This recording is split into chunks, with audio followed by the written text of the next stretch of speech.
देश में 1921 में जात के आधार पर जनगणना हुई थी, कास्ट सेंसस हुआ था। उसके बाद से कास्ट सेंसस नहीं हुआ है। इससे एक बार इस देश में जाति के आधार पर जनगणना हो जानी चाहिए। जितनी भी जातियां इस देश में बसती है सबको आबादी के हिसाब से आरक्षण दे दिया जाना चाहिए। पूरे देश में जाति आधारित जनगणना होना चाहिए, ये मेरा 1990 की बात है। प्रधानमंत्री जी से भी हम मिले, विश्वनाथ प्रताप सिंह जी से, और उनको भी हमने अनुरोध किया कि जाति आधारित जनगणना होना चाहिए। नमस्कार, मेरा नाम आलोक है। आप लाइव स्ट्रीज देख रहे हैं। बिहार सहित पूरे देश में अब जातिगत जनगणना होगा। बिहार में जाति जनगणना कराई गई थी वर्ष 2023 में। इसके रिपोर्ट का प्रकाशन भी किया गया था। नीतीश कुमार का ये विजन था और अब नीतीश कुमार की चर्चा हो रही है। बिहार सहित पूरे देश में जो बिहार ने किया, जाति आधारित गणना कराए, अब देश में जाति जनगणना होगी। 1931 के बाद देश में जातीय जनगणना होने वाली है। नरेंद्र मोदी कैबिनेट ने इस पर मुहर लगाई है। लेकिन अब चर्चा हो रही है नीतीश कुमार की। नीतीश कुमार ने पहले ही सारी बातें की थी, बहुत लंबे समय से उनकी मांग रही है। नीतीश कुमार पहले देश की संसद में और बिहार के विधानसभा में क्या कुछ कहा है वो आपको सुनाते हैं। 30 साल पुराना ये वीडियो है। फिर बिहार विधानसभा का वीडियो आपको सुनवाते हैं, क्या कुछ नीतीश कुमार कहते रहे हैं। इस देश में 1921 में जात के आधार पर जनगणना हुई थी, कास्ट सेंसस हुआ था। उसके बाद से कास्ट सेंसस नहीं हुआ है। आज हर जाति दावा करती है कि मेरी आबादी इतनी है, मेरा ये इतना प्रतिशत है। इसलिए एक बार इस देश में जाति के आधार पर जनगणना हो जानी चाहिए और जात के आधार पर जनगणना करने के पश्चात जितनी भी जातियां इस देश में बसती है सबको आबादी के हिसाब से आरक्षण दे दिया जाना चाहिए।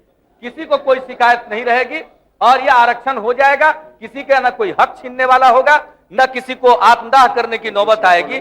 ये 90 की बात है, जब हम लोग थे केंद्र में एमपी बन करके, तो उस समय जो राष्ट्रपति महामहिम ज्ञानी जैल सिंह, जब वो हमको खबर दिए कि हम आके मिलना चाहते हैं, कह रही बापू इतने बड़े नेता हैं, हम कहला हम ही चले गए। जैसे ही हम आए ऑफिस से तुरंत हम उनके यहाँ चले गए। आज जब गए साहब 1 घंटा उन्होंने ही हमको समझाया, कहा कि देखो एक बात समझो, जो होना चाहिए इस देश में जाति आधारित जनगणना होना चाहिए। तब उनकी बात सुन करके ही हमको समझ में आया कि इस पूरे देश में जाति आधारित जनगणना होना चाहिए। ये मेरा 1990 की बात है और उसी समय हम इस बात को समझे, और जब इस बात को समझे तो तुरंत हम अपने सब पार्टी के बड़े बड़े नेताओं से मिले, चले गए श्रद्धेय मधु लिमय जी से, और उनको हम कहे, और उन्हीं के साथ बैठे हुए थे उस समय जो तत्कालीन वित्त मंत्री थे मधु दंडवते जी, सब बैठे हुए थे। हमने बताया कि उन्होंने हमको कहा, तो उन्होंने सुनने के बाद कहा कि नहीं ठीक है, जो तुम अब करो इसके बारे में तुम आगे बढ़वाओ, बात करो। और तब उस समय के माननीय प्रधानमंत्री जी से भी हम मिले, विश्वनाथ प्रताप सिंह जी से, और उनको भी हमने अनुरोध किया कि जाति आधारित जनगणना होना चाहिए।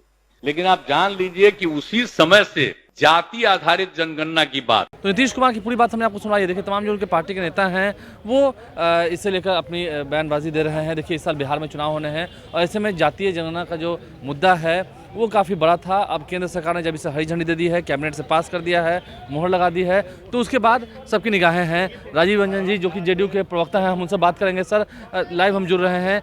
नीतीश कुमार का ये विजन था, पहले की वीडियोज़ हम दिखा रहे हैं, 30 साल पहले का वीडियो हो चाहे विधानसभा का वीडियो हो, नीतीश कुमार ने मांग रखी है। लेकिन विपक्षी खेमा ये कह रहा है कि हमारे दबाव में हुआ, राहुल गांधी हो, तेजस्वी यादव हो। कैसे वो ऐसा दावा कर सकते हैं? कोई बुनियाद तो होनी चाहिए। 1994 में नीतीश कुमार जी ने संसद में पहली बार मजबूती के साथ ये बात रखी और उसके बाद 2020-2021 एनडीए का शासन बिहार में था। नीतीश कुमार जी मुख्यमंत्री थे। बिहार विधानमंडल ने सर्वसम्मत प्रस्ताव लिया और उस प्रस्ताव के बाद प्रधानमंत्री जी से जिस समय बिहार का शिष्टमंडल मिला, उस समय भी एनडीए का शासन था। जातीय सर्वे का निर्णय युगांतकारी निर्णय था और हर उसके पहलुओं पर विचार करने के बाद कुछ बड़े फैसले भी लिए गए। देश में इस फैसले को लेकर एक वैचारिक विमर्श चल रहा था और एक ज़मीन तैयार होने लगी थी और अंततः प्रधानमंत्री नरेंद्र मोदी जी ने पूरे देश के पिछड़ों, अति पिछड़ों, दलितों, महादलितों, अक़लियतों और अनुसूचित जाति जनजाति के लोगों का दिल जीत लिया इस फैसले के साथ। आरजेडी कह रही थी कि हम भी तो इस फैसले के साथ थे जब बिहार में जाति जनगणना होना, तेजस्वी लोग कह रहे हैं मुस्लिम डिप्टी सीएम थे। फैसले के का क्रेडिट लेना, दोनों में जमीन आसमान का फर्क है। तो ये क्रेडिट लिया जा रहा है। जबरदस्ती बेगाने शादी में अब्दुल्ला दीवाना, ये जश्न का अगर अवसर दिया है तो प्रधानमंत्री नरेंद्र मोदी जी ने, और अगर इसका दूसरा अगर कोई हकदार है तो वो बिहार के यशस्वी मुख्यमंत्री नीतीश कुमार जी हैं, जिन्होंने इसकी बुनियाद बिहार में डाल दी। तो राजीव रंजन जी हमारे साथ थे, जेडीयू के राष्ट्रीय प्रवक्ता हैं। क्या कुछ उन्होंने कहा है? नीतीश कुमार के पुराने वीडियोस हमने आपको दिखाई है और जेडीयू कार्यालय में हर तरफ जश्न का माहौल है। हम वो भी आपको सुना रहे हैं, नीतीश कुमार को ये क्रेडिट जाएगा? यस, एकदम पूरा का पूरा। तो इस वजह तो कह रहे हैं कि हम भी सरकार में शामिल थे। यार वो क्या कहते हैं, उनका कोई अथी है बोलने का। अब नीतीश जी के सामने उनका क्या वजूद है, बताइए। नीतीश जी कब बोले हैं सदन में, उनको ये भी याद होगा।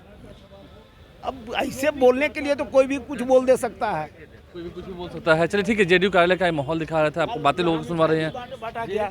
कल यहाँ पर निर्णय आने के बाद सब लोग खुशी मनाए, जेडीयू के कार्यकर्ता लोग एक दूसरे को मिठाई खिला करके जश्न मनाए। मिठाई भी खिलाया गया, तो समझ सकते हैं जश्न का माहौल है जेडीयू कार्यालय में। नीतीश कुमार के पुराने वीडियोस हम आपको दिखा रहे हैं। आप लाइव के साथ बन रहे हैं, हमारे चैनल को सब्सक्राइब कर लें, साथ साथ फेसबुक पेज भी लाइक करें। धन्यवाद।